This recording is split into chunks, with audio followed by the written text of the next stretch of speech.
Kwakeithel 360 gi yingbiriba followers singbu taramna okjari aina hujik unajari basi mayamna su hena khangbiramagani Alice Manipur da lakpase first time ne hai ko ado first time oibase excited oibra kai oiba phawbige Haidi first time I Instagram da Manipuri reels yam same ko aduda I khangye love from Manipur yamna Manipur dagi support lai aduga I khalle ta video ama same si aduda I hai ke I Manipur lakani aina mayamna kamaina support towi aina aduga I same bagi madung da jenge mayamna hai lau aina aduga I yamna excited oire lakpagi aduda I sister su da le sister na hai re at least I lei bada nang su lao ko na di leipam lei roi swaina hai re bu aduga I su khalle okay it's okay I la ni aina aduga lakpagi matung da first I sa main market to Kwakeithel da chatle chatpagi matung da mi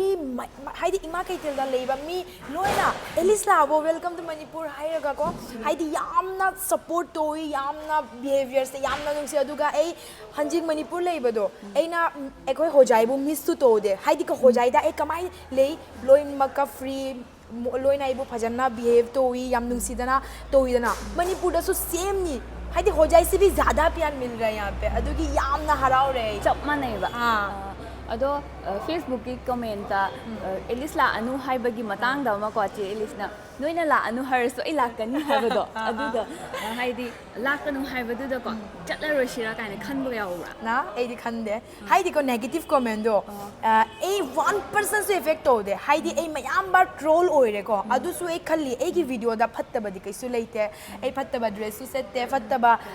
Marol सु लोल दे कैसु अदुदी bed comment ओवदु दो ए हाइदी focus तो वो मथो तादे को मोई दी हाई रदी हाई सनी बट ए कइनो लाकनु हाई बदो मोई बु जेंगहलिनी ए लाए नोई की बारी दो ए लो सु लो रो याना अखोगी मणिपुर गी मैतै गी ख्वाइदगी जे एलिस ला चानिंग बे हिंजांग सा करी ओइगे उती मटर उती यामना पामी यामना खोई मैतै गी उती थोंगबसे जे एलिस ना याम पामी को पामी हाय फेवरेट ओरे हां या फेवरेट हाइबदी मणिपुर दा यौरकांदा कोइबा चटपगी प्लान से हां कई लाइगे कोइबा चटपगी लोकताक दा चटनिंग यामना हाइदे लोकताक की वीडियोस यामना जेंगी ए अदु यामना फजमा मफम नि को मणिपुर मफम से हाइदी माउंटेन ओइरो हाइदी मफम से लाइमा फजे अदुसु लोकताक दो मेन नि मणिपुर के को अदुदा ए बिफोर वीडियोस में याम जेंगे अदुदा ए की टारगेट ले मणिपुर चटलदी लोकताक ददी एक बार चटकनी आइना अदु मफम दि मयाम videos das di ure adu su maming yamna khangri adugi cheche busu hangi aduga mayam busu suggestion lori mayam gisu kamar mafam da chadladi phani ya phajagani sumaina sum suggestion lori adu su ei main diko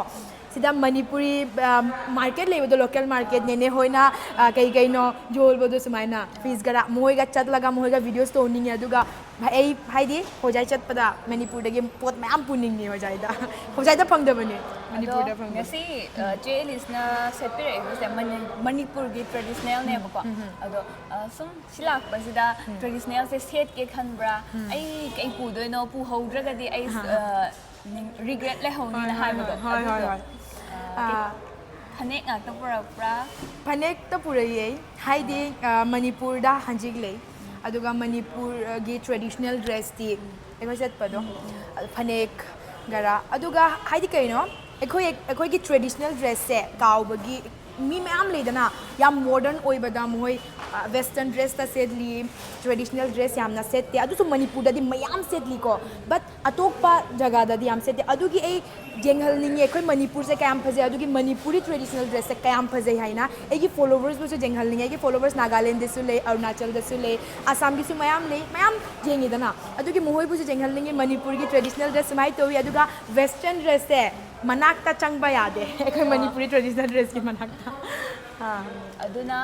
अखोगी Kwakeithel 360 की viewers अदुगा followers सिंगना Manipur दा अखोगी मैतै की traditional फजना सेटपिरगा so लाकपिरे जेलिस they मैमना welcome fazana tawbiyo support su tawbiyo aduga koiba chatpase loktak te chatkani hairibako ado loktak te chatpada mayamna thingnabiraga su cheli su hena welcome tawbiyo yam thagachai Thank you. Kwakeithel 360 page book. Please guys follow Tobio. Yamna fajeba hagi sister ni. Yamna fajeba ni aduga fajeba video su thangatli. Adugi mayambu request story support Tobio sister busu. Aduga ai busu support Tobio. cheli su support tawbiyo aduga akoina ngasi lakchari sina Langaigi Grand Mela da 3 days pangthokadori bane adu ngasi first day ne cheli su saru yabala ine mayam su saru yabala piyo Kuramjari